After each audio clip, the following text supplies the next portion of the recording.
Hey Andrew, so how do I get like a six-pack quick? What's the fastest way to get a six-pack? Why does it have to be quick? Why does it have to be easy? Why do you think life is all quick and easy? Why can't it be hard and difficult? Why can't you suffer? Because suffering is what gives it value. If everyone had a six-pack and it was quick and easy, then it wouldn't be valuable, would it? If everyone walked around with a six-pack and they got it easily, then no one would give a shit. The whole point is that it's difficult to get. Value is linked to difficulty. If you want something that is valuable, you need something which is difficult to obtain. You shouldn't be thinking about quick and easy. You should be thinking about hard, suffering, pain, going through it. That's what you should be thinking about. This is going to be hard, but I'm going to do it anyway. Because when it is done, then everyone's going to know that I went through something difficult. Nobody, absolutely nobody, gives a fuck about you as much as you're going to have to give a fuck about yourself.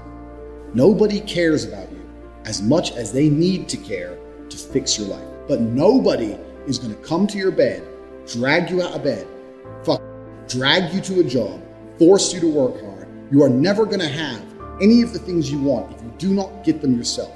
The only person who's going to make me happy and live a life that I want to live is me. Nobody's going to do it for me. People say, Tate, what motivates you? And I find that I think that's a stupid question. I was a 4-time kickboxing world champion. For 12 years, I trained 5 hours a day, 6 days a week. And I was motivated to train probably about 25% of the time. The rest of the time I went because I am disciplined. If I wake up and I'm unhappy, I will do the exact same things as if I am happy. I will go to the gym the same. I will work the same. How I feel has no impact on how I live my life. We're grown-ups and we have responsibilities and we have problems and we have pressure, and you don't necessarily have to be happy to perform, and happiness will come at the end of the performance anyway. But if your number one goal as a man, if your number one mission in life is just to be happy, that's going to be an extremely vaporous existence, and you're not going to be a man of substance. Your ability to deal with stress, the amount of stress you can deal with as an individual, is directly correlated to your success level. If you can deal with stress all day, you're going to be successful. If you collapse under stress, you're not going to be successful. There's no way to the top without stress involved. But there is a massive correlation between success in life and stress tolerance. The more stress you can tolerate, the better your life's going to be. One of the only things in this world you can control is your state of mind. You can't control the weather. You can't control other people. You can't even control your health. One of the very few things in the world you have genuine control over is your state of mind. If you can't control that, then you're just a feather in the wind and life's going to blow you around. I can't imagine truly wanting to quit something and not being able to quit. I can't imagine it. When I talk to people who say, I want to quit smoking, I say, when? They go, oh, well, soon. Well, that means you don't want to quit. You want to keep smoking for a while and quit later. I can't imagine a mind frame or a mindset where I want to do something and can't do it.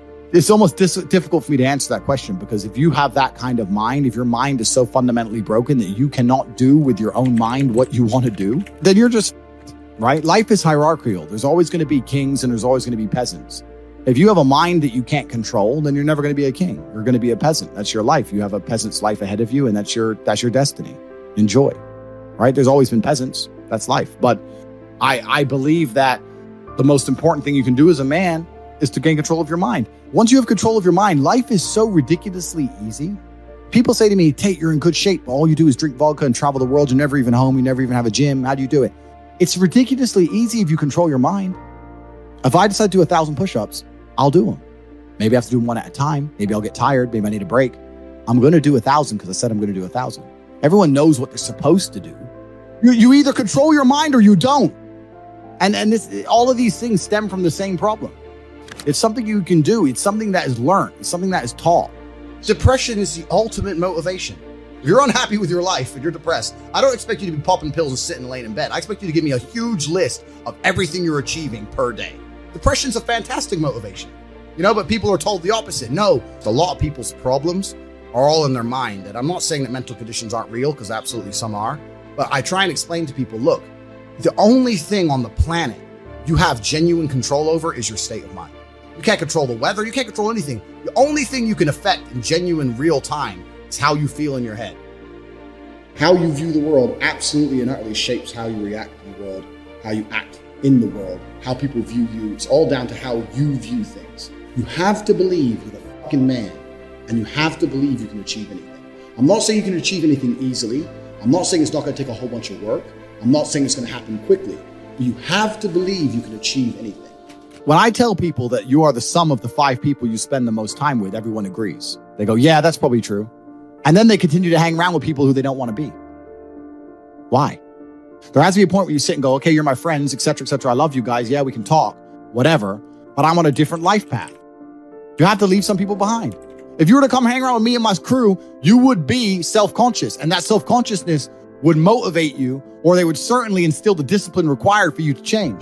You don't feel self-conscious amongst your peers. That's why you don't change. When I was broke, I couldn't sleep. And I say that, people laugh. I'm not joking. When I wanted money, like fucking I needed air. People say to me, I want to be rich. And I say, okay, well, I want to be able to ice skate, but I don't want to be able to ice skate enough to go learn how to ice skate because I can't be bothered. I mean, surely if I could click my fingers and be a figure skater, I'd click my fingers. Who wouldn't? But I don't want to actually go train because I don't want it enough. And this is the exact point with money. Everyone wants money put on their lap. If you truly wanted money, you wouldn't be able to sleep until you fucking had it. And this is the point. Because when I had nothing, I couldn't be distracted. You couldn't distract me from what I wanted. Life when you're young is a completely different experience to life when you're old. When you're older, your life quality seriously decreases, massively. So you have about 10 to 15, maybe 20 years to find a way to get rich and enjoy being rich. And you got to put it all together and you got to do it quick. You have to start saying, I want to take money. Because that's how you have to think. You don't make it, you take it. So you have to start talking that way. You got to take money. Is that money isn't real. Money is like water. Money never stays still.